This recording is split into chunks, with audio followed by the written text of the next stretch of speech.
د آدم علیه السلام شریعت او قانون دا او چې اسمان نه به اور رانغی کتاب الاضحیہ کتاب دے په بیان د قربانی کی ولی سے محترم د قربانی وختم را روان دے اللہ پاک تی د ټولو مسلمانانو نا قربانی قبول کی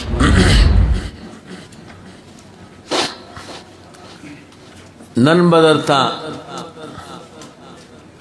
دو خبر بیان کم یو د قربانی تاریخ دویم د قربانی اهمیت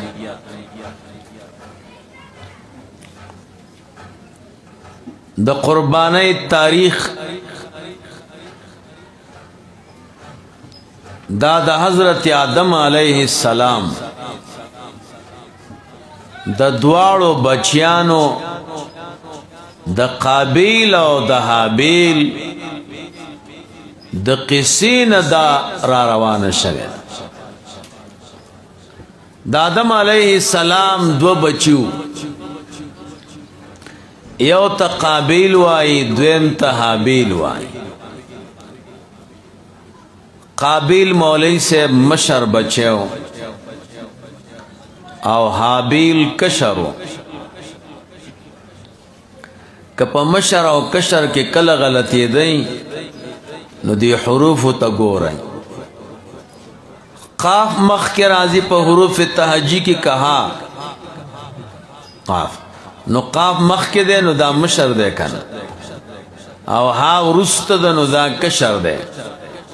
کل چی پا قابیل او حابیل کی غلطی دی چی کم با مشری کم با کشری نو حروفو تیو گو رہی مولی صاحب دا دوی مسئلہ را اللہ اختلاف را رہے اختلاف اصل کی دا دا خصو پا سبب را غلو دا آدم علیہ السلام شریعت او قانون دا کل بچی دا آدم علیہ السلام مولی سے بچی پیدا کے دو دروازہ بند کر بچی پیدا کے دو نو یو بے زوی پیدا کے دو یو بیلور پیدا کے دو بیا بے بلکال یو زوی او یو لور پیدا شو نو کم زوی سر بے چلور پیدا شے وا دا بے مولی سے دا لور بے راپور تکڑا غبل زوی سر چکم لور پیدا شے دا دا خور بے غت پنیکا کڑا دا غخور بے دت پنیکا دا آدم علیہ السلام مولی سے سو دے شریعت خوا سو دے مولی سے شریعت دا اللہ کارونو تا گور قابیل سر چکم خور پیدا شوا اغا خیستاوا حابیل سر چکم خور پیدا شوا اغا رنگ نا کمزور آدم علیہ السلام ورطوی قابیل تا بخپل خور حابیل تا ورکی او حابیل بخپل خور تا لده کیا ورطوی نا زما خور خیسته دا دا بدرنگ دا اختلاف مولی سے پدیر آگلے دا دا اگدر قیسہ دا بیا دا سے چلو شو چی قابیل دا آدم علیہ السلام بچیو خود دیقان زمیداری او دیقانی بے کولا او حابیل چو مولی سے اغش پنکیو میگیو پسون بے سروے آدم علیہ السلام تا اللہ فرمائے چی دی خپل بچیانو تا ہوا آیا چی دوی دی دا خپل کسب نا قربانیو کی یو شید زما دربار تراوڑی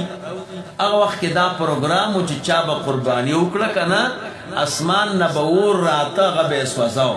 نو که اسمان نبور راگے او بے سوزاو نو مولی سے اگا قربانی با دا غسڑی سوا قبول ہوا او چې اسمان نبور رانغه نو بیا به داغه قربانی قبوله نو آدم علیہ السلام دوار رو وخت چې بچیانو الله پاک د قربانۍ مطالبه کوي د خپل کسب نه د خدای په دربار کې څه شی پیش کوي نو قابل لاړ او طبیعت یې ډېر خفا و چې ما خدا پټی ډېر په تکلیف باندې کرلی دی خو یو څو دانې غنم یې ترې راوشکول او بیا په لاس کې ومږل بعضې مفسرین وایي کمې دانې چې ډېرې زبردستې وې هغې وخوړې کمې چې کمزورې وې که نه هغې د غره څوکه کې واچولې چې خدایه واله قرباني اوس هم که فکر مو کړی دا دهقانان زمینداران ډېر شومان دي ګوره نه دي په دې پټیو کې مولوي صاحب کمیسونه ځوړند کړي داسې مرغۍ پې ډارئ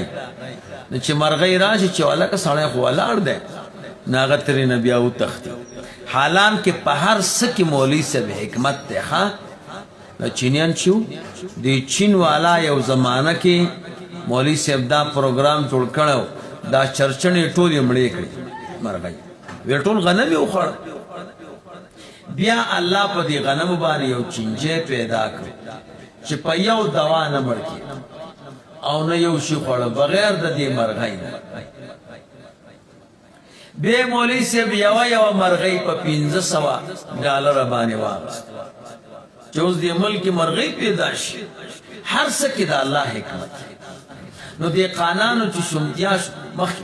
نو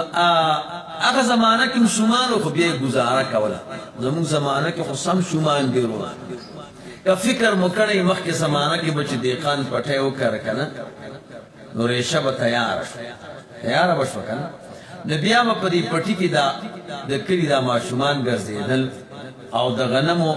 دا ډکې به یې راغونډول یادېږي درته داسې وړې وړې ګېډۍ به یې جوړې کړې فقیرۍ او مسکینۍ زمانه م وه یو ماشوم به ډېر غنم خرڅ کړه ځان ته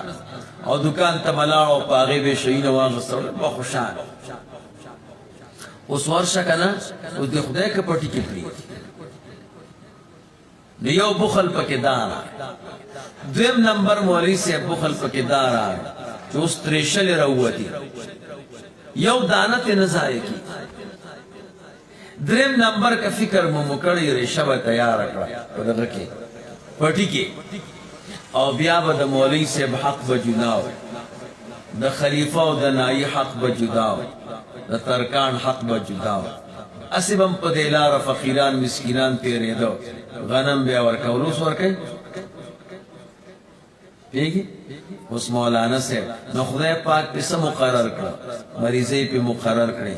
او تریشل پې راوسته نو نیم خو تریشل والا تې ویسي او د وړو مشین والا یې پې راوسته هغه دوه قسمه تیږې ساتلي یو سبحان الله والا یو الحمدلله والا یو بورۍ غنم چې راوړي که نه نو مولوي صاحب څه کوي چې بیا یې وړی هغه نیمه یې حالان کې چې یو بورۍ غنم وړه شي بیا په دې بوجۍ کې نه ځایږي د هغې نه یوه نیمه بوجۍ جوړېږي او دوی له چې راوړی بیا چې وړی بیا به نیمه بوجۍ وړي دا ولې مولوي صاحب ځکه هلته تیږې دوه قسمه دي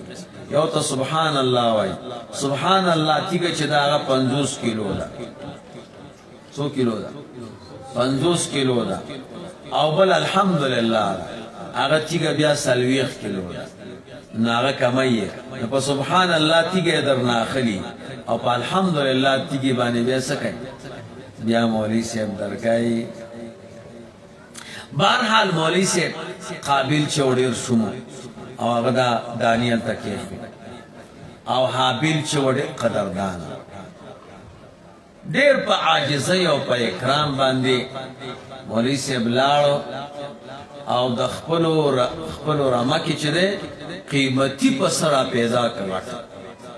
او هغه ډېر په عاجزۍ او انکسارۍ د خدای دربار ته راوړ په هغه کې الله پاک خو ظاهري شیونو ته نه ګوري قلوبو ته ګوري د اسمان نه اور راغی او د حابیل قرباني قبول شو بعض علما وایي دا د حابیل دا پسه چې و د الله جنت ته نو ابتدا د قربانۍ د دې ځای نه شروع شو قیامت پورې چې څوک قرباني کوي د حابیل پکې حصه ده او قابل خو بیا حابیل قتل کړ نو قیامت پورې چې څوک قتل کوي د قابل پکې حصه اول قتل قابل کړ اول قربانی حابیل کړي نو چې خو بنیاد دکی خو مولوی سے آینده کې چې څومره خلک پاغي عمل کوي تا الله اجر او ثواب درکړي او کبد عمل دکی خو آینده کې چې څومره خلک په عمل کوي نو سزا ورکړي بیا مولوی سے ابراہیم علیہ السلام زمانہ ابراہیم علیہ السلام خوب ولید چې خپل بچے اسماعیل علیہ السلام دا قربانی کوي او شهید کوي بچی نے پختنه وکړه هغه ورته وی صد چې دین ان شاء الله من الصابرین زر دې چې ما به صابرین نه پیدا الله دې موږ او تاسو حرمین شریفین ته بوزي کله مینا ته لاړی کنه او مسجد خیف نه وړی دی نو همدغه طرف کی طرف کې بیا داسې یو ناو غوندې راځي او هغه ناو کې مولوي صاحب پورته ځای کې اوس هلته سپینه غوندې وړه ګنبدې جوړه کړې دلته اسماعیل علیه السلام راوسته او سیم لو اوږده کیسه د تاسو ته یاده ده او ابراهیم علیه السلام چې پیچاړه راکش کړه کار یې نه کړ سړی ته غصه شو وی زه دې د جهنم په منځ کې غواړم ولی نه پرې کې هغه وی چې زه الله جل جلاله د دین منی کړه خو چړې کار شروع کړ ابراهیم علیه السلام خوشاله شو اسماعیل علیه السلام یې قربانی کړ د الله د حکم تعمیل مې وکړ خو چې وی کته اسماعیل علیه السلام ولاړو د جنت نه پس راغلم یا دا داغه پسو چې د حابیل والاو یا بلو خو جنت نه پس راغی او ګټ راغی او حلالک مولوی صاحب دا ګټ په مقابله د انسان کې ده او دا قربانی ابراهیم علیہ السلام کړی دا نو تاریخ هم زبردست ہے اهمیت مولوی صاحب دا ده چې په ټولو اعمالو کې الله تا پزړه نه نیسی ګوره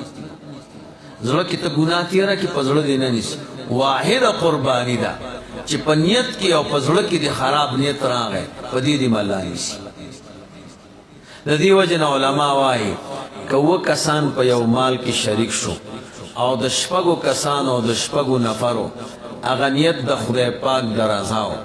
او د دې یو نیت پکې د غوښیو د دې باقی شپږو نفرو نه کی ګور دا داسې مسله ده چې د زړه کې د تیر شنو پاغي باندې مسي پاغي دې الله پاک نشي د دې وجه زم ملګرو توایم مولوی صاحب دې زمانہ کې به د چا د نیت لحاظ کې ټول خلک د غوښې نیت کوي یو منډی ته ځي هلکه څه کوي ویل زم یاره یو ښه څاروی پیدا کوم غټه خلم ځکه کور کې مې بچي ډېر دي که نه بیا ټولو ته نه رسېږي نو دا غوښې نیت نه دی آیا وی څه کوي یاره قرباني کوم پروسه کال مې هم نه وه کړې او دې بچیو به مې دې لارو ته کته چې څوک به غوښه راوړي که نه نو نیت د غوښې دې ونه کړ دیگه دانن سار ماته کور کې وی قربانی وکا مې ولی وی زکا چې بس دومره قربانی وکړه چې په دی اول ورځ مو د دې بچیو دا د غوښه کارو شي او بل طرف ته سي توجه نه مې وګوره دې ټول غوښه نیت که بازار کې مولوی صاحب خلق مال اخلي الکه وګوره سومه نه وای وای کنه وای مخه تراته او شاته طرف ته تراته او او بیا کارکولیټر و سره حساب وکي سومنه غوښه پکې راغله الکه کیلو په 100 پریوته دا خو د غوښې دپاره خلک اخلي بیا مولوی صاحب که فکر مو کړی چې کله قرباني وشي بیا د یو بل نه پوښتنه کوي الکه سومنه وخته قرباني وای که نه وای یو وی دومره وخته سره د اډوکو که بیا اډوکو ناغه ورته وای سره د اډوکو یا بیا اډوکو سره د سره یاره سره او دغه نه بغیر او د لري نه بغیر پته ورګېدله چې ستاسو خو نیت د غوښو دی وروره د خدای پاک د رضا نیت خو مو نه دی نو دې زمانه کې مولوی صاحب اکثر خلک نیت د چا کوي د غوښو کوي دا ما چې درته سوي ټولو داسې وایي که نه وایي ټولو ګوره همدغسې وایي نو ښه طریقه دا ده چې هر سړی د ځان له قرباني وکړي دا افضله ده ګوره ښه په ځان خو د سړي اعتمادي کوي بازار ته لاړ شه او د ټولو نه ښه مال واخله وی چې خدایه دا خو زما د دې بدن په مقابله کې ځکه چې څومره اندامونه مولوي صاحب ما ته ګورئ څومره اندامونه چې د دې مالي د دې هر اندام مقابله کې ستا اندام د جهنم نه خلاصوي د دې وجه نه مولوي صاحب په قربانۍ کې عیبناک څاروی به نه لارې چې سترګې نه وي او چې یوه سترګې نه وه او ستا څو سترګې دوه نو ګوره ستا خو دواړه د جهنم نه ازادې نه شوې که نه یو دې ازاده شو یو نه نو یو خو جهنم کې نه غورځېږي دا یو د خاطره به تم ځي وساتي داسې مولوي صاحب که یو پښې خرابه وه او ګوډه وه او ځای ته نه شو تلی نو دا پښې باندې چې ګوډه یو ځای د حلالۍ ته نه شي تلی نو دا پښه په مرتبه د عدم کې نه ده نو ستا به مولوي صاحب یو پښه بیا جهنم کې پرته ځکه دا ستا په مقابله کې نو ته دې که غوښه د نیت څه کې ولې ته ستا غوښه خرڅېږي بازار کې دا خو ستا په مقابله کې ده په کار دا دی مولوي صاحب چې سړی لاړ شي بازار ته د ټولو نه ښه مالو ګوري او وایي چې یا الله خو ستا د رضا دپاره حلالوم او دا زما د بدن په بدله کې ده نو د ټولو نه ښه شی د ټولو نه ښه مال داسې وایه د تمامو عیبونو نه پاک داسې مال په کار دی مولوي صاحب داسې مه وایه چې څو منه غوښه به وکړي او ماشومان مې لارې لارې ته ګوري او دا به څه کېږي او نن سبا څوک چا کره وایي غوښه هم نه وړي نو مجبوره یو چې قرباني وکړو